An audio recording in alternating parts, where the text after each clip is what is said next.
Hi, Bava parents and students. How are you? It's been a while since I've made a video, so I thought I would send out a little something for you guys today.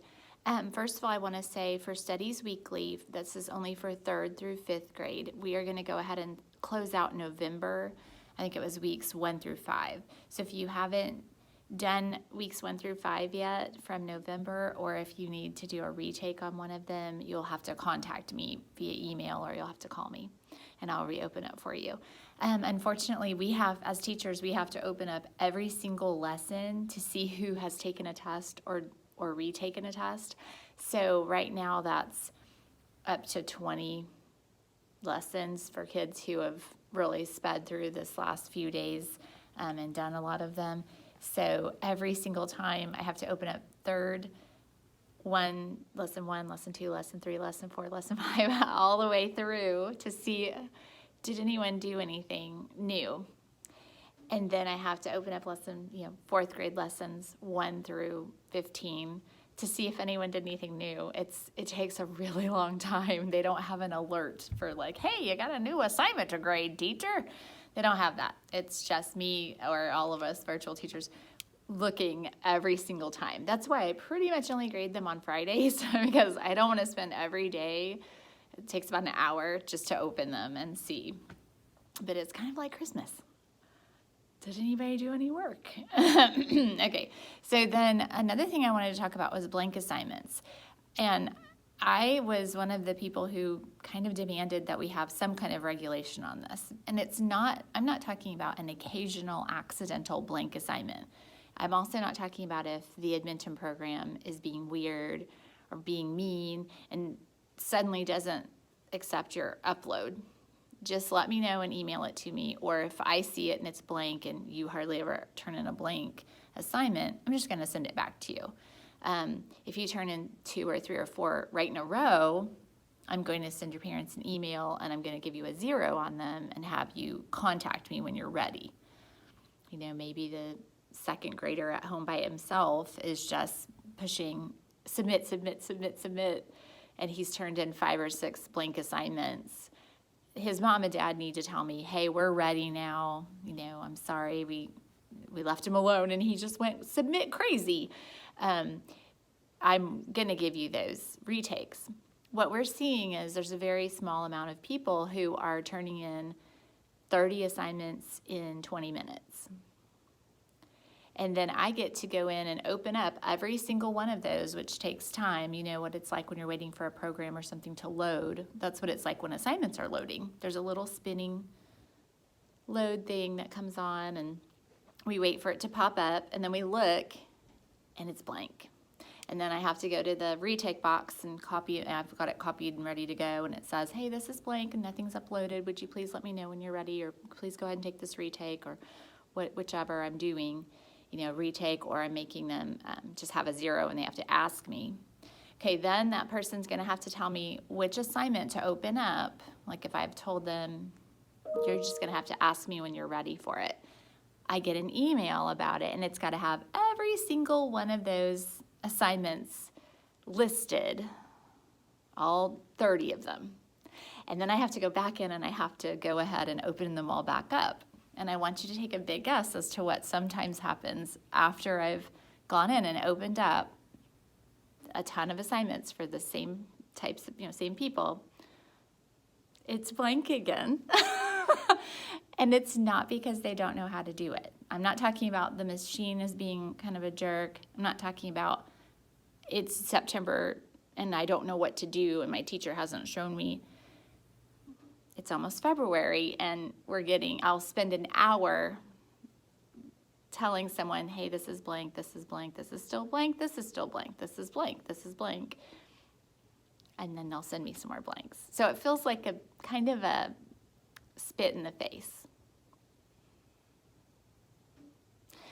So if you're not doing that, don't worry, you're fine. If you're doing that, please stop. Okay, this is everyday school. Now, I'm all for people who want to do all of their math on Monday, all of their science and social studies on Tuesday, all of their PE on Wednesday, all of their language arts on Thursday, and all of their studies weekly on Friday. that's fine. If that's the way you roll that way. You don't have to necessarily do Monday, math, social studies, science, language arts, that's fine. You don't have to do it all the subjects every day. But we need to do something every day. I have children who only work on weekends. Probably they should be doing something. It might be watching Mr. Rogers' Neighborhood. It might be going for a walk and talking to Mimi and Papa about every single thing they see and then writing a short, paragraph about it. Try and help your kids with their vocab and school every day, and I'm going to show you why. I use this to help my students whenever I have them in person. Have you guys ever had a dog? If not, have you had a friend or a relative that has a dog? A lot of times when you have a dog and it goes outside to, play and do his business and stuff, he will have a favorite spot. And when you have a favorite spot that your dog likes to go to, something interesting in the summer and springtime and fall sometimes happens to the grass. When you have green grass, we don't have green grass right now, it's brown. But if you have green grass and you have a doggy who likes to come out of the doggy door and go to his special spot, he makes a spot in the grass, and I call them puppy tracks. The puppy tracks go from your dog's back door to your dog's favorite spot. I'm going to say the dog's favorite spot's probably like a tree where a squirrel lives, or a fence where another dog is on the other side, and the dog wants to keep running to that other dog and barking. Okay, and this dog might want to run to this tree and see the squirrel, see if he can catch the squirrel or see the squirrel every day. And so the first day he does it, he goes from the back door to the tree. The grass is going to look the same. It's not going to know the dog came. It's just going to ignore the dog, kind of, I guess. And then the second time the dog comes, the grass can start getting, pushed down by the dog. What would happen if the dog ran out to that squirrel every day, over and over and over? He goes outside 3 or 4 times a day, and he always runs to that tree. What do you think is going to happen? What's going to happen to this grass? The dog's run out there 25 times. The grass gets worn away.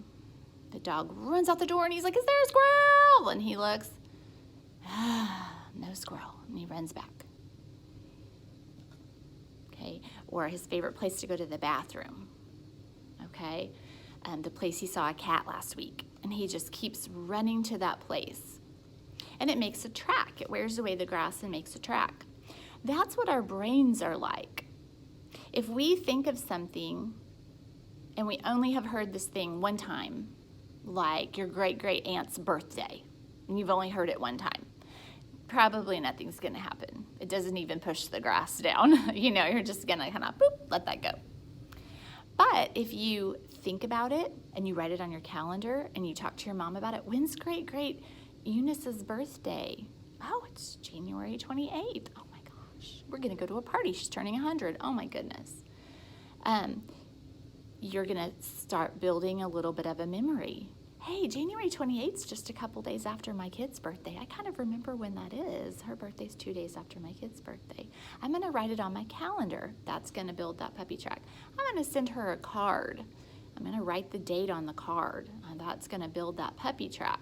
All of these things make the dendrites in your brain, your connection, your track, really strong. Like, how do you spell this word? And the more times you use it, you build up that connection in your brain, and the track gets really strong. The connection gets really strong. And then if you don't, what happens if you don't use it? If this dog moved and went someplace else, they don't have a dog anymore at this house, what would happen to this grass? No dog. Poor family, they don't even have a dog. I don't have a dog. The grass grows back. It heals up and grows back, and you don't even have a blank spot anymore. The dog's gone and the grass will just grow back.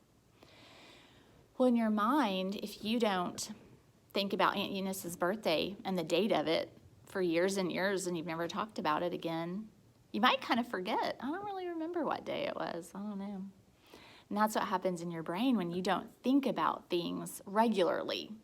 So if your kids only want to do school only on Monday, and that's the only day you ever do school, well, by next Monday, they're a little foggy. That grass has started to kind of grow up and that connection's not strong anymore. So that's why I've told people this is everyday school. You don't have to do every single math and then language arts and then science and then social studies, but you have every day, but you have to do it regularly. It needs to be something that you do regularly, kind of like reading or studying your math facts. You can't just look at them one time and then say, oh, I'm done, got all my math facts, that was easy, and then you're done with them. You have to practice every single day. Okay, I think that's all I have to say, but if you want to talk to me, I have an open tutoring session today, it's Wednesday, from 2 to 3. And if you are a second or third grader, I have a live check-in tomorrow at 10:30. So I hope to see you guys there. The more the merrier.